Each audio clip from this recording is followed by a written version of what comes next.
from assaulting people at bars to being accused of grooming, Ezra Miller has turned from on-screen superhero to real-life supervillain. Here's a look into some of their biggest controversies, starting with them punching a woman in Iceland. A video surfaced of the Flash star, and it wasn't pretty. In the video, Ezra could be seen choking a woman outside of a bar in Iceland. Yikes! According to Variety, the incident occurred after a serious altercation took place. After the events unfolded, Ezra was even taken off the premises of the bar. That said, they didn't stop there.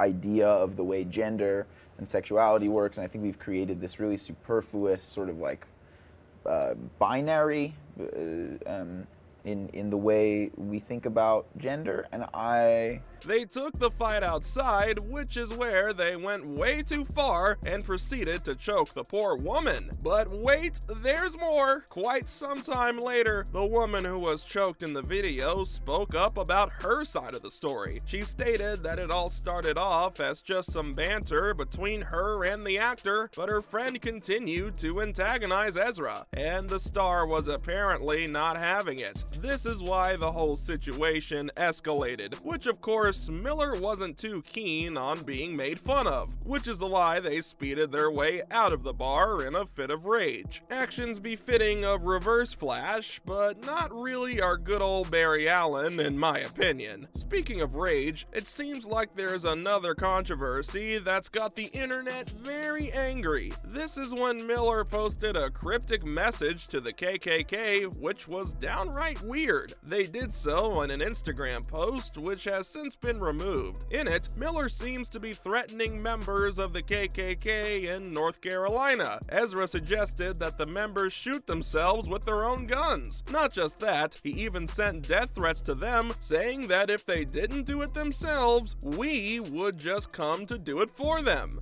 Do you? And we're all jealous of you, but happy for you as well. But here's what I realized is that anyone could just choose to read comic books all the time, and when people were like, what about literature? You'd be like, whatever, man.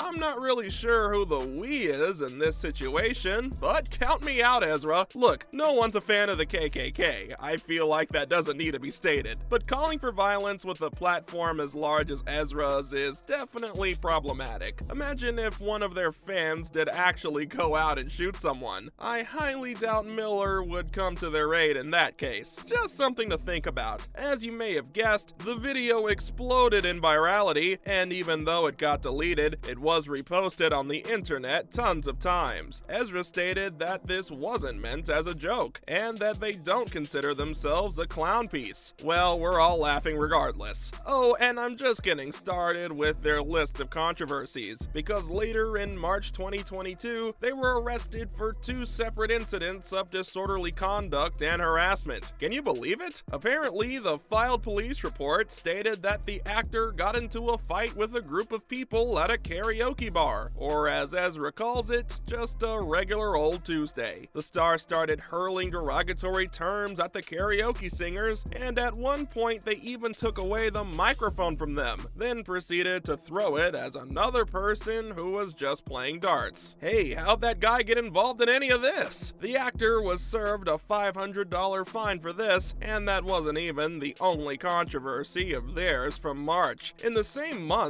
they had a restraining order filed against them. This happened after they'd harassed and threatened 2 residents in Hilo. Miller apparently entered their bedroom in a fit of rage. They threatened the male victim by saying that they'd bury him and his wife.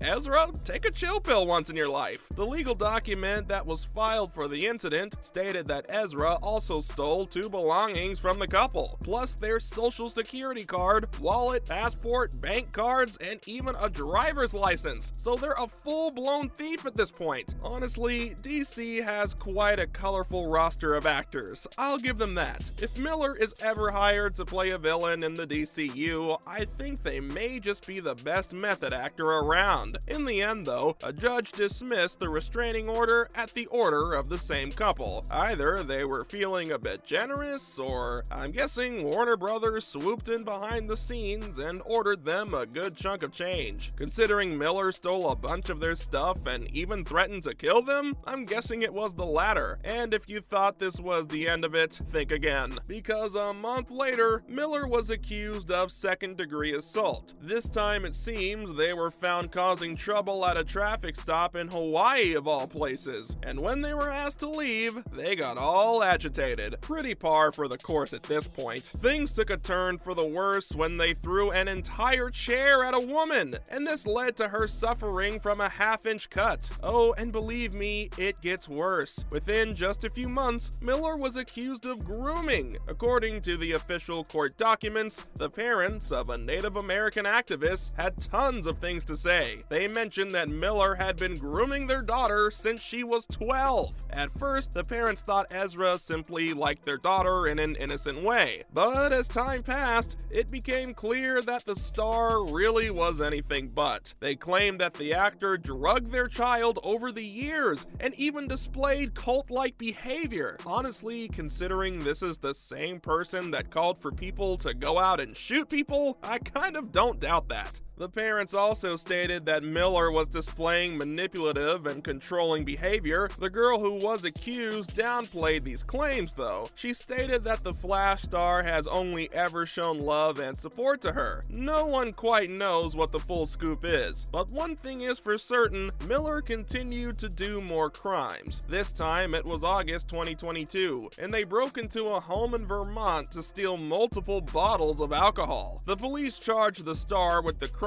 after looking at the security footage. I'm guessing this was the point when WB finally decided enough was enough. They had a blockbuster film to release. Never mind the constant amount of heinous stuff Miller was doing, they essentially gave Miller the option to stay on as the Flash, but the star would need to apologize and explain their behavior, and also seek professional help, because clearly they were in need of a lot of it, and that's exactly what Ezra did. They apologized for their behavior and were sorry to anyone they'd alarmed. Ezra also stated that they're dealing with complex mental health issues. I'm guessing the kind that makes you throw chairs at women and break into homes to steal bottles of alcohol. And after that, the Flash film is somehow back on track. It really goes to show anything can be water under the bridge in Hollywood. Not only did Miller get away with most of the stuff they did with a slight tap on the wrist, but it looks like they're going to stay on as the Flash, not just for this movie, but also for future DCU projects under James Gunn.